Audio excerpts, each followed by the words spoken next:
सलीम साहब। अस्सलाम वालेकुम। मैं अकील अहमद बोल रहा हूँ यूपी अल्हम्दुलिल्लाह। से। सर ज़रा ये बताइए कि जैसे हमारे यहाँ जो है खेत रेहान पर लिया जाता है।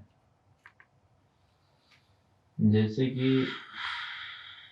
किसी ने 50,000 रुपया ले लिया कि जब तक हम आपका पैसा नहीं दे पाएँगे तब तक आप मेरा खेत ले लेना, जोतना, बोना, और जब हम आपका पैसा देंगे आपको मेरा खेत छोड़ देना।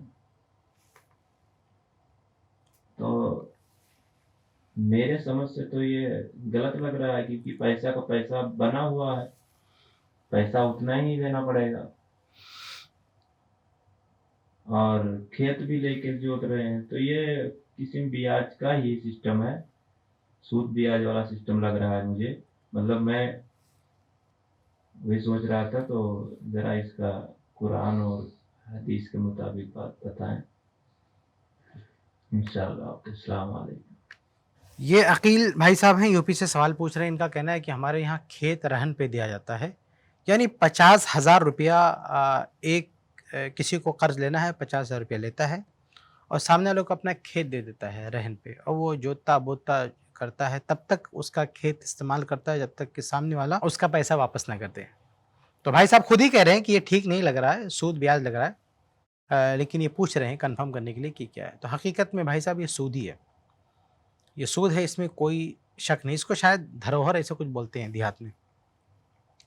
तो ये सूद है, इसमें कोई शक नहीं है। क्यों? इसलिए कि जो कर्ज लिया ना, उस पे वो फ़ायदा, जो कर्ज दिया है किसी ने, उस पे उसी पे फ़ायदा ले रहा है।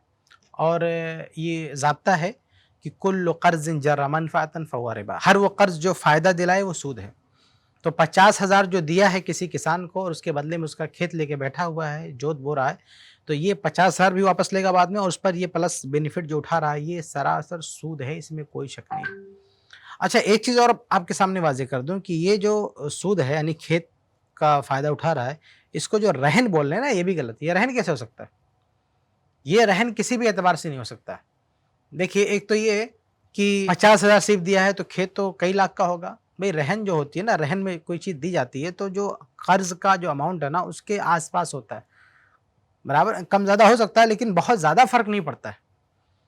अब ये 50,000 की रकम देके और 10 लाख का खेत ले ले, तो ये तो गैर माकूल सी बात है। दूसरी बात ये है कि रहन में वो चीज़ ली जाती है, दी जाती है जिसको आदमी ज़ब्त कर सके, जो काबिल ज़ब्त हो। जैसे ज़ेवरात है, मैंने किसी को 1 लाख रुपया दिया और 1 लाख रुपए के ज़ेवरात अपने पास रख लिया। वो अगर हमारा पैसा नहीं देगा ज़ेवरात, मैं नहीं दूँगा, ज़ब्त कर सकता हूँ। लेकिन जो खेत है तो उसके नाम है, रजिस्टर्ड है उसके नाम, बैनामा चढ़ा हुआ उसके नाम पे, तुम कहाँ से ले लोगे भैया? ये रहन कैसे हो सकता है? यानी ये रहन कैसे, किस दिमाग से आदमी इसको रहन बोलता है? मतलब पागल हो गए हैं लोग कि मतलब सूद को हलाल करने के लिए जो चाहे मन में आए मुँह से निकाल दिया। तो देखिए, नाम देने का कोई एतबार नहीं होता कि आपने क्या बोल दिया, हकीकत में वो चीज़ है वो। अब कोई शराब को शरबत बोलते बोले मैं पीऊँगा क्योंकि ये शरबत है, ये शराब नहीं है। तो नाम देने से कुछ नहीं होता है, वो रहन-वहन नहीं है, वो सूद है। रहन कैसे होएगा? अगर वो नहीं दिया 50,000 तो क्या उसका खेत ले पाएँगे? वो मार के भगा देगा आपको, उसके नाम चढ़ा हुआ है, आप कैसे ले लेंगे उसका खेत?